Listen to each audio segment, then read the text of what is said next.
كلامه المجيد والفرقانه الحميد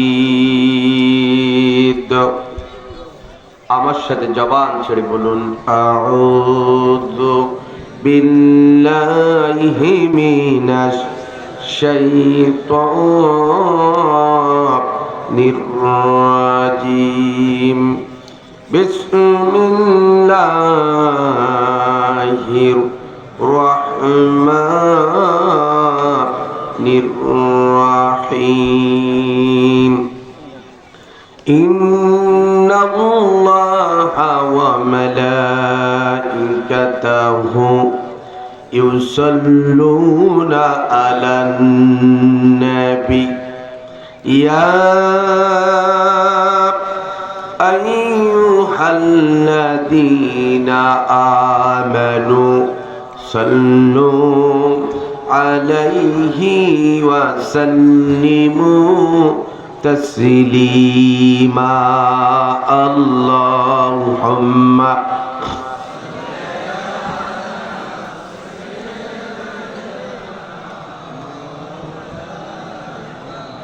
ওয়ালা আলি সাইয়্যিদিনা জোরে জোরে পড় দরুদ ও মুসলমান ভাই বসিয়া তোমাদের দুরুদ শুনছেন নবীজি রওজা পাকে শুইয়া আল্লাহুম্মা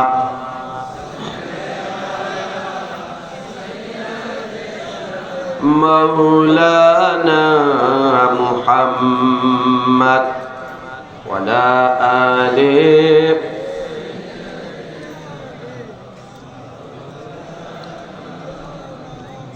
আম্মা বলে ঘর ছেড়ে তুই যাসনে ছেলে আর আমি বলি খোদার পথেই হোক জীবন পার আম্মা বলে ঘর ছেড়ে তুই যাসনে ছেলে আর আমি বলি খোদার পথেই হোক জীবন পার নিজের জন্য করলি না তুই কিছু আল্লাহ জানেন ঘুরছি কাদের পিছু কি যে করিস কোথায় থাকিস বুঝি না কারবার আমি বলি খোদার পথে হোক জীবন পার আমি বলি খোদার পথে হোক জীবন পার যে পথ ধরে চলতে বলেন আল্লাহ কাদের গনি আপনি কি মা নিষেধ করেন বলুন না আজ শুনি আল কোরআনের আহ্বানে মা ঘর ছেড়ে কি বাহির হব না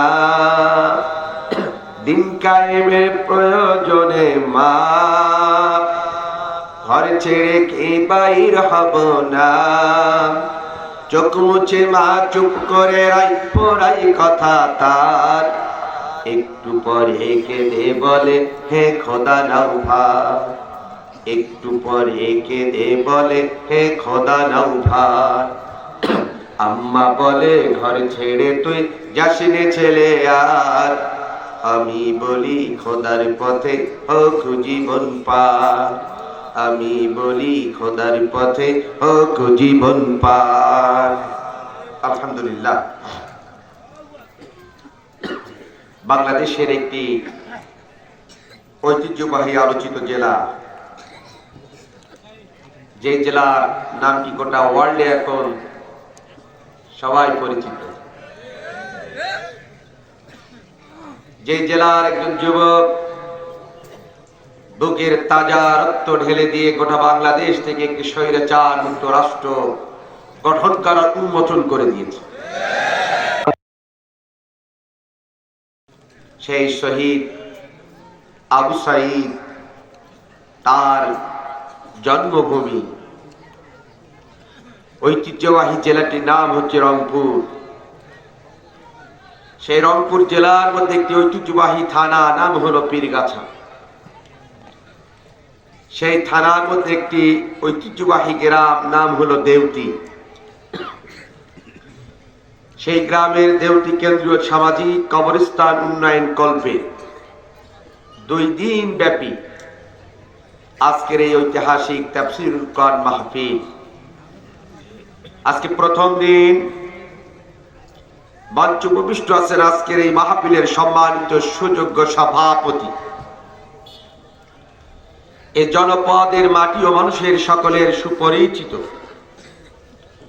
জনাব মোহাম্মদ আলমগীর হুসাইন সাহেব।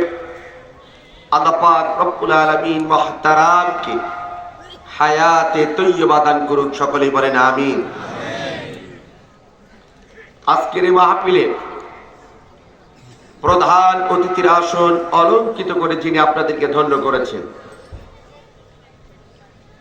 এই জনপদের কৃতি সন্তান,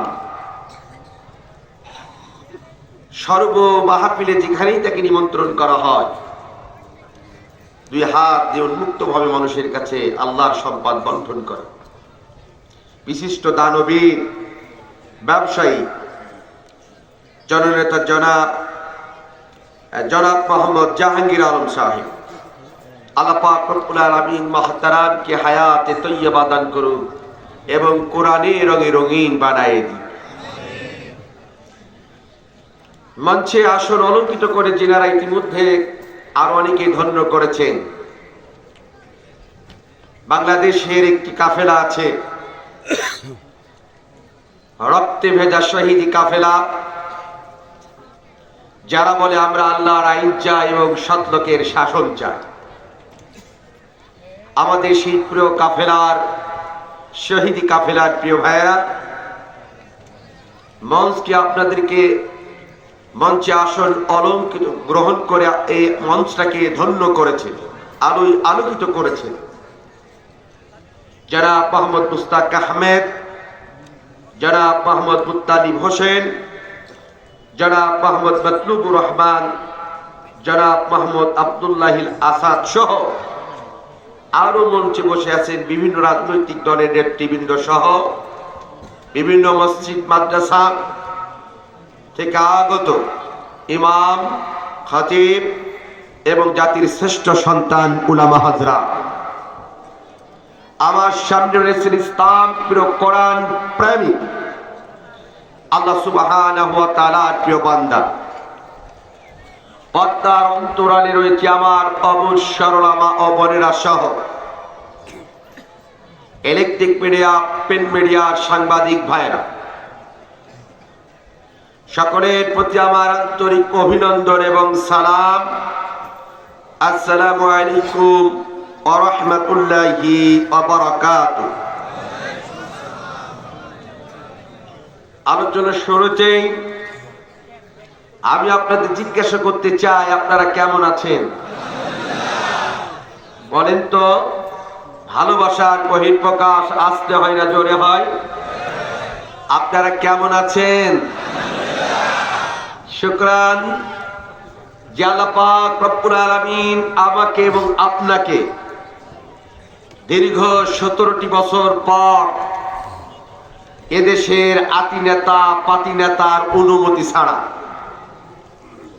জাতির শ্রেষ্ঠ সন্তানদেরকে উন্মুক্ত ভাবে কথা বলার যারাই সুযোগ তৈরি করে দিলেন, আর আমরা সেই মঞ্চে যারা কথা বলতে পারছি, এই জন্য সেই মহান মনিবের দরবারে তার দেওয়া পবিত্র জবান দিয়ে সম্মিলিত কণ্ঠে আমরা আরেকটিবার শুকরিয়া আদায় করি, বলি আলহামদুলিল্লাহ। আর কি জোরে বলি না কেন? আলহামদুলিল্লাহ। লাখো কোটি দরুদ ও সালাম জ্ঞাপন করি সেই নবীর প্রতি, যে নবীর আগমনের মধ্য দিয়ে গোটা পৃথিবী আলোয় আলোকিত হয়েছিল, যে নবী এই পৃথিবীর মানচিত্রে ইসলামী মূল্যবোধকে প্রতিষ্ঠিত করতে গিয়ে হাজারো নির্যাতন নিপীড়ন সহ্য করেছিল, অসংখ্য নির্যাতন নিপীড়নের মধ্য দিয়ে যিনি গোটা পৃথিবীর মানুষদেরকে একটি শান্তির বার্তা দিয়েছিলেন, তিনি আর কেউ নয়, তিনি হলেন আমাদের নবী, আখিরি জামানার পয়গম্বর, সাইয়্যিদুল মুরসালিন, রাহমাতাল লিল আলামিন, সরকারে দো আলম জনাবে মুহাম্মদুর রাসূলুল্লাহ। সবাই বলেন সাল্লাল্লাহু আলাইহি ওয়াসাল্লাম। মাগফিরাত কামনা করি গোটা পৃথিবীর ওই সকল মর্দে মুজাহিদদের জন্য যারা পৃথিবীর বিভিন্ন প্রান্তে এ কোরআনের বাণী প্রচার করতে গিয়ে দায় আল্লাহর দায়িত্ব পালন করতে গিয়ে যারা নির্যাতিত হয়েছে, নিপীড়িত হয়েছে, সর্বোপরি শাহাদাতের পেয়ালা পান করেছেন, উচ্চ মাকাম দান করুক। সকলেই বলেন আমিন। আর একটু জোরে বলেন আমিন।